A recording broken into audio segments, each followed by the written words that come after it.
بسم اللہ الرحمن الرحیم۔ السلام علیکم، میں سید عمران شفقت آپ کی خدمت میں حاضر ہوں۔ وہ ایونٹ جس کا بڑی شدت سے انتظار تھا، اس کو ڈراپ سین تو نہیں کہنا چاہیے لیکن اس کو سٹارٹ کہنا چاہیے، اور وہ تھا کہ کہ طالبان کیا کریں گے، کیا لائن آف ایکشن ہوگا، کیا حکومت ہوگی، وہ آ کے جب افغانستان کے اوپر اپنا کنٹرول سنبھالیں گے تو جو ان کے خلاف تھے ان سے کیا انتقام لیا جائے گا، کیا کیا جائے گا۔ وہ بہت سارے خدشات تھے، کوئی خون خرابہ ہوگا، خواتین جو ہیں وہ ان کو کوڑے شوڑے مارے جائیں گے، پرانی یعنی کہ ان کا جو وہ جس وجہ سے وہ بدنام تھے وہ سارے کام دوبارہ سے ہوں گے۔ یہ لوگ سہمے ہوئے تھے، نہ صرف افغانستان کے لوگ سہمے ہوئے تھے، پاکستان میں بھی لوگ اسی طرح ہی پریشان ہیں کسی حد تک۔ اس کی ایک بڑی لاجیکل ریزن ہے، وہ لاجیکل ریزن آگے چل کے میں آپ کو بتاؤں گا، اور بلکہ وہ آپ کے علم میں ہے کہ پاکستانی کیوں ڈرے ہوئے ہیں کہ 70-80 ہزار بندہ ہمارا شہید ہوا ہے اور وہ اسی چکر میں ہوا ہے۔ تو ابھی بھی میں بطور پاکستانی سمجھتا ہوں کہ وہ جو پاکستان کے پتہ نہیں حکومت اور اسٹیبلشمنٹ کا ہمیں نہیں پتہ، میں تو ایک عام پاکستانی جو ہے وہ ایک عام پاکستانی جو سوچتا سمجھتا سوال کرتا ہے اور جس کے ذہن میں خدشات سر اٹھاتے ہیں، وہ کیسے سوچتا ہے، وہ میں آپ سے گزارش کروں گا آگے چل کر کے۔ ابھی تسلی نہیں ہوئی، وہ پتہ نہیں اب حکومت کو ہوگی وہ تسلی ان کے اس جواب سے کہ ہماری سرزمین کسی کے خلاف استعمال نہیں ہوگی، تو پھر وہ مطلب کہ اس بات پہ یقین کیوں نہیں آ رہا، کیا خدشہ ہے، وہ اس کے فیکٹس ہیں، اس کی ریزننگ ہے، وہ میں آگے چل کر آپ کو دوں گا، آپ اس کے حضور پیش کرتا ہوں۔ لیکن ابھی صورتحال یہ ہے کہ وہ پریس کانفرنس ہو گئی ہے، ذبیح اللہ صاحب جو ان کے ترجمان ہیں طالبان کے، انہوں نے وہ پریس کانفرنس کی ہے، وہ دوحہ میں تھے، قطر میں تھے، اور ملا جو ہیں عبدالغنی برادر، وہ بھی جو طالبان کے سیاسی ونگ کے سربراہ ہیں، مذاکرات شورا وغیرہ جو سارا پروسیس انہوں نے کیا ہوا ہے۔ ویسے تو ملا نہیں، ہیبت اللہ اخونزادہ ان کے سربراہ ہیں، ملا منصور جو 2016 میں ڈرون اٹیک میں ایران سے آتے ہوئے پاکستان میں وہ ڈرون کے ذریعے نشانہ بنایا گیا تھا، اور وہ ملا عمر کے جانشین تھے۔ تو یہ تیسری پیڑھی ہے، یا تیسری پیڑھی سے کہہ لیں، یا یہ تیسرے ان کے سربراہ ہیں طالبان کے۔ تو اسی طرح سراج الدین حقانی صاحب بھی ہیں، اور ملا یعقوب جو ملا عمر کے بیٹے ہیں، وہ یعنی یہ وہ لوگ ہیں جو اہم رول پلے کر رہے ہیں طالبان کی جو ہیرارکی ہے اس کے اندر۔ تو ابھی طالبان نے کیا سوچا ہے کیا نہیں، اس کا انہوں نے موٹا نقشہ، موٹے جو خد و خال ہوتے ہیں وہ انٹرنیشنل میڈیا کے آگے بیان کر دیے ہیں، اور کوشش انہوں نے کی ہے کہ ذرا تسلی ہو جائے پوری دنیا کی کہ ہم آ کے کوئی وہ مطلب بہت زیادہ جس کو کہتے ہیں نا بربریت کا کوئی مظاہرہ نہیں کرنے والے، اور دو ٹوک الفاظ میں کہا کہ ہم نے وہ جو ماضی میں غلطیاں کی تھیں وہ نہیں دہرائیں گے، اور جو انٹرنیشنل کمیونٹی ہے، جو عالمی برادری ہے، اس کو ساتھ لے کے چلیں گے۔ تو بڑی 2-4 موٹی باتیں انہوں نے کہیں۔ ایک تو انہوں نے کہا کہ ایک تو انہوں نے اپنا جو دوبارہ سے 20 سال کے بعد کنٹرول سنبھالنا ہے، اس کو انہوں نے آزادی قرار دیا، اور جو اپنے افغان ہم وطن ہیں ان کو مبارک دی کہ آپ کو آزادی اللہ تعالیٰ نے نصیب کی ہے، اور پھر انہوں نے کہا کہ ہماری پالیسیز کچھ اس طرح کی ہوں گی کہ جو کسی کو ہم سے کوئی خطرہ نہیں ہوگا بیرونی دنیا سے، ہماری سرزمین کسی کے خلاف استعمال نہیں ہوگی۔ پاکستان کا بھی یہی کنسرن البتہ ہے، اور شیخ رشید صاحب فرماتے ہیں، آج انہوں نے کوئی وہ مارننگ شو ہوتا ہے جیو پاکستان، اس میں انہوں نے گفتگو کرتے ہوئے کہا کہ ساڑھی گل ہو گئی ہے، اب پچھلی دفعہ والا سین نہیں ہوگا، تو اب وہ معاملہ ٹھیک ہوگا، لیکن جو خدشات ہیں وہ برقرار ہیں۔ وہ کیا ہیں وہ بھی ابھی تھوڑی دیر میں، پہلے یہ سن لیتے ہیں، یہ آپ کے حضور پیش کر دیتا ہوں۔ تھوڑی دیر پہلے جو پریس کانفرنس ہوئی اس میں انہوں نے کہا کہ ہم بہت جلد جو ہے وہ انکلوسو گورنمنٹ، جس میں افغان قوم کے سارے جس کی نمائندگی ہوگی وہ حکومت قائم کریں گے، یعنی شمالی اتحاد اور جتنے بھی لوگ ہیں تاجک اور پختون سارے، ان پر پوری کی پوری نمائندگی ہوگی اس حکومت میں، اور پھر آگے لے کے ہم بڑھیں گے، چلیں گے۔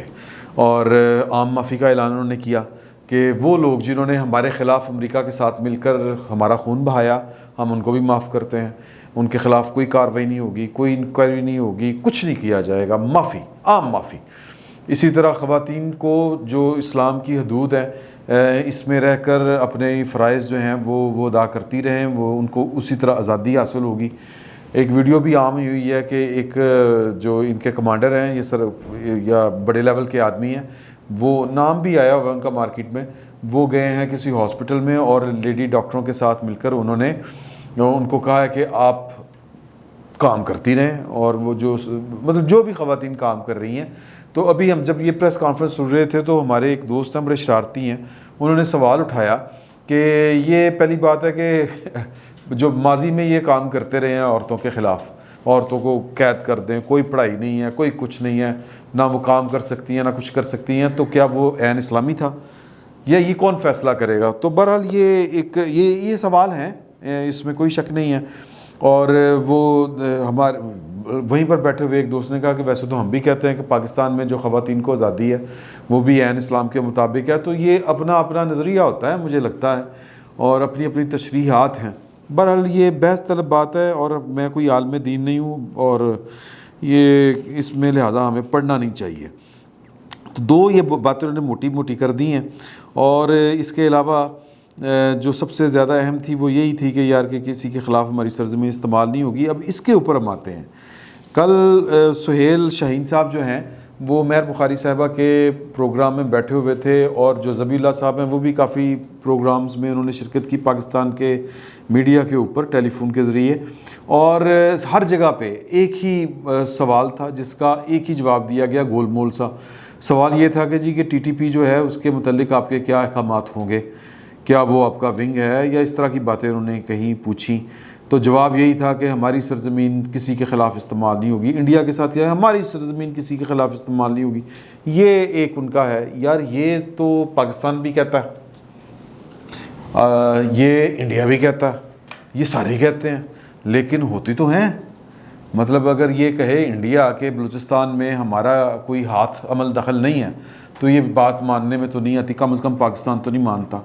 پاکستان کے پاس ثبوت ہے, یہ والا جو داسو والا واقعہ ہوا ہے پاکستان میں ثبوت ہے کہ بلوچ جو ہیں ہمارے جو انتہا پسند کہہ لیں یا جو ناراض بلوچ ہیں وہ جو پہاڑوں پہ چڑھے ہوئے ہیں ان کو انڈیا سپورٹ کرتا ہے, سارا کچھ کرتا ہے, لیکن بھارت یہ بات ماننے کو ہے نہیں, تیار نہیں ہے. اسی طرح پاکستان کے اوپر بھی 100 طرح کے الزام لگتے ہیں, پاکستان کا بھی یہی جواب ہوتا ہے. افغانستان پاکستان کی بڑی دو ٹوک پالیسی ہے. کل ہماری پالیسی بھی نشر ہو گئی ہے جو قومی سلامتی کمیٹی کی پالیسی تھی. حالانکہ اس طرح کے کام پارلیمنٹ کے ذریعے ہونے چاہیے, پارلیمنٹ میں بحث ہونی چاہیے,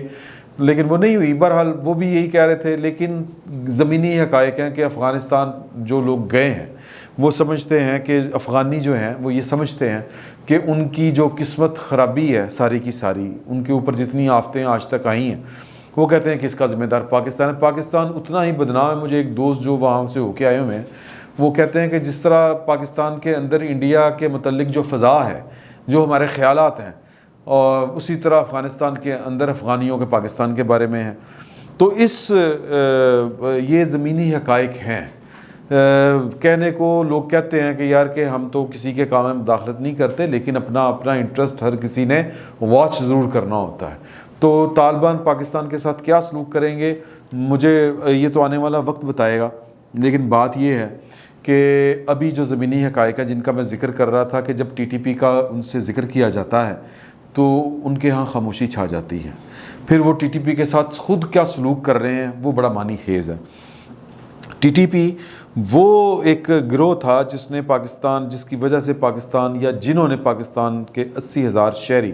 جن میں فوجی افسر بھی تھے, ہر طرح کے لوگ تھے, وہ شہید ہوئے. اور ان میں سے زیادہ تعداد جو ہے وہ غالباً تقریباً آپ یوں لگا لیں 95% لگا لیں یا اتنے ہی جو تھے وہ تھے عام شہری جن کا کوئی قصور ہی نہیں تھا. اور وہ تو جو ہمارے شہداء ہیں دوسرے جو اپنے فرائض سر انجام دے رہے تھے وہ تو ڈیفینڈ کر رہے تھے, وہ جنگ میں تھے, وہ حالت جنگ میں تھے اور وہ ہمیں بچا رہے تھے. لیکن ان کا نشانہ کون تھا؟ ان کا نشانہ پہلے نمبر پر وہ تھے کہ وہ ہماری سیکیورٹی کے اداروں کے اہلکار اور افسران کہ وہ ہماری حفاظت نہ کر سکیں. اور اگلا نشانہ کیا تھا, یعنی میجر نشانہ ہم لوگ عام پاکستانی. تو عام پاکستانی اس میں زیادہ اللہ کو پیارے ہوئے. تو وہ جو اللہ کو پیارے جن کی وجہ سے ہوئے, اب ان کا اگر آپ دیکھیں تو اس وقت جو ٹی ٹی پی ہے, یعنی کل عدم T T P banned organisation T T P, Pakistan جس کے خلاف جنگ لڑی، کاؤنٹر انسرجنسی کی جس نے، اس کا سربراہ نور محمد ولی ہے، اور وہ بتایا جاتا ہے کہ وہ افغانستان میں پناہ گزین ہیں۔ اس کے بعد حسین سجنا کا نام ہے، جو کہتے ہیں کہ اصل میں تو یہ طالبان کا ہیڈ یہ ہے، نور ولی محسود صاحب کو تو انہوں نے جس کو کہتے ہیں نا نمائشی طور پر سامنے رکھا ہوا ہے، اصل کام سارے حسین سجنا صاحب خود کرتے ہیں۔ عمر خالد خراسانی، حافظ گل بہادر، شمالی وزیرستان میں ان کا بڑا سٹرانگ ہولڈ ہے۔ اسی طرح علیم خان خوشحالی ان کا نام ہے، یہ بھی شمالی وزیرستان میں ان کا بڑا سٹرانگ ہولڈ ہے۔ خالد بالٹی ایک ہیں شخص، ان کا بھی بڑا کنٹرول ہے، اور یہ بڑے وہ متحرک اور بڑے جری قسم کے، بڑے وہ کہتے ہیں نا جس کو شقی القلب قسم کے انسان ہیں۔ اور احسان اللہ احسان پاکستان کے حفاظتی سیکورٹی کے اداروں سے فرار ہوئے، وہ کہاں پر ہیں؟ ظاہر ہے کہ سب سے وہ کہتے ہیں سیو ہیون جس کو کہتے ہیں، وہ تو افغانستان ہے ان کی، وہیں پر ہیں۔ اور گل شیر نامی ایک ٹی ٹی پی کے کوئی آفس بیرر کہہ لیں یا کمانڈر کہہ لیں، وہ ہیں، ان کو رہا کیا گیا ہے جب طالبان حکومت میں آئے ہیں۔ اسی طرح جمعے کو سنڈے کو جب طالبان نے اپنا کنٹرول پوری طرح کابل پر کر لیا، تو جو لوگ جیلوں سے جنہوں نے رہا کیے اپنے لوگوں کے ساتھ، ان میں مولانا فقیر محمد یہ بھی ہیں، اور یہ بھی کوئی زبردست آدمی قرار دیے جاتے ہیں۔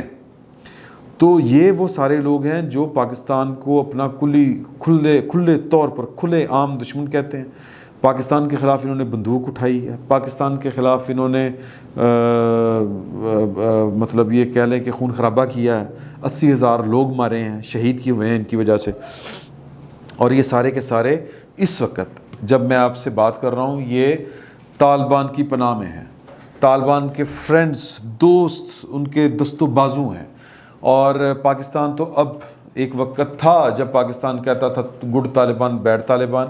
اور یہ ٹی ٹی پی والے کہتے تھے کہ ہم ملا عمر کی عمارت میں کام کر رہے ہیں، لیکن ہمیں یہ کہا جاتا تھا نہیں اس طرح کی بات کوئی نہیں ہے، لیکن اور ہم سے وہ ساری سپورٹ لے رہے تھے، مطلب زبردستی بھی لے رہے ہوں گے۔ ملا عمر صاحب کا بھی ادھر سنا ہے کہ علاج ہوا، اور شیخ رشید صاحب تو فرماتے ہیں کہ بنی گالا کے قریب 12 کو میں ان کے ہیں، وہ علاج کروانے آتے ہیں، کبھی کبھی لاشیں بھی آ جاتی ہیں۔ تو وہ یہ ان کے جس کو کہتے ہیں نا وہ سلیپرز، اس طرح کی جو باتیں کہتے ہیں سلیپرز طالبان کے، وہ پاکستان میں رہے ہیں، دنیا شور مچاتی رہی ہے۔ تو پاکستان نے بادل نخواستہ ہی کیا ہو، کیونکہ بڑی جب اس طرح کی گیم ہوتی ہے نا گریٹ گیم جس کو کہتے ہیں، تو اس میں کچھ سمجھ نہیں آ رہی ہوتی کہ آپ کا دوست کون ہے اور دشمن کون ہے۔ بیک وقت کو جو آپ کا دشمن ہوتا ہے وہ کبھی آپ کے دشمنوں کے ساتھ بھی ملا ہوتا ہے، دوستوں کے ساتھ بھی ملا ہوتا ہے، بڑی اس طرح کی گیم ہوتی ہے۔ اب معاملہ یہ ہے کہ اب وہ دودھ کا دودھ پانی کا پانی ہو چکا ہے۔ اب اگر پاکستان کے ہمدرد ہیں طالبان، یا پاکستان کو اگر ان سے توقع ہے، تو پھر ان کو پاکستان کے حوالے کرنا چاہیے جو انہوں نے چھوڑ کے رہا کیے ہیں لوگ۔ اگر ہم ان کا کلیم مانیں کہ وہ ان کی سرزمین کسی کے خلاف استعمال نہیں ہوگی، ہمیں تو اپنی پڑی ہے نا، باقیوں کا تو ہم چھوڑیں، فی الوقت تو اپنی نبیڑیں نا، تو پھر پاکستان کو بات شاید کرنی چاہیے، یقیناً کرنی چاہیے ان کے ساتھ کہ جی، یا ہو سکتا ہے پاکستان انتظار کر رہا ہو کہ وہ سیٹل ہوں، لیکن ان کو یہ کام نہیں کرنا چاہیے تھا کہ وہ اگر پاکستان کو کسی نہ کسی حوالے سے اپنا دوست بھی کہتے ہیں، اور کہتے ہیں کہ ہم نے جناب اب اس طرح چلنا ہے کہ ایک پرامن حکومت قائم کرنی ہے، اور ایک پرامن ایسی حکومت جو دنیا کی تمام اقوام کو قابل قبول ہو، دنیا کو قبول ہو، دوحہ معاہدے کے تحت، قطر معاہدے کے تحت، اگر وہ اسی کے اوپر انہیں چلنا ہے، تو پھر یہ لوگ ان کو، میرا مطلب ہے کہ سوچنا چاہیے، پاکستان کے حوالے کرنے چاہیے۔ یا پھر ہو سکتا ہے کہ ابھی وہ اس طرح کے پروٹوکول سائن ہوں دو حکومتوں کے جو آپس کے باہمی تعلقات ہوتے ہیں وہ ہوں، لیکن اس کے باوجود جو پاکستان کے دشمن ہیں ان کا یوں آزاد ہو جانا وہاں پر وہ خطرے کی گھنٹی ہے۔ تو پاکستان کا میرا خیال ہے کیس صرف اتنا ہے کہ پاکستان کے ہمسائے میں امن ہو، اور وہاں سے کوئی پاکستان کے اندر کوئی چیزیں لانچ نہ ہو رہی ہوں، اور جو کہ گریٹ گیم کا حصہ کہا جا رہا ہے، اور وہ تھیوری ایک ہے چل رہی ہے، ایک سازشی مفروضہ کہ یہ جو طالبان ہیں ان کے پیچھے اصل میں دنیا کی وہی بڑی قوتیں ہیں جن کے خلاف وہ لڑ رہے تھے۔ طالبان کو یا ٹریپ میں لایا جائے گا یا پھر کچھ کیا جائے گا اور سبق سکھایا جائے گا چین کو۔ چین کو سبق سکھانا ہے تو پھر پاکستان نے بھی تھوڑا بہت چین کا ساتھ دیا ہوگا CPI کی صورت میں، اور پھر پاکستان کو بھی سبق سکھانا ہے تو پھر یہ جو TTP والے ہیں یہ ان کے پاس ہیں تو پھر یہی استعمال ہوں گے۔ باقی اللہ تعالیٰ پاکستان کے حال پر رحم فرمائے، پاکستان کا حامی و ناصر ہو۔ صورتحال بڑی نازک ہے اور خطرناک بھی ہے، اللہ تعالیٰ رحم فرمائے۔ فی الوقت اتنا ہی، بہت بہت شکریہ آپ کو۔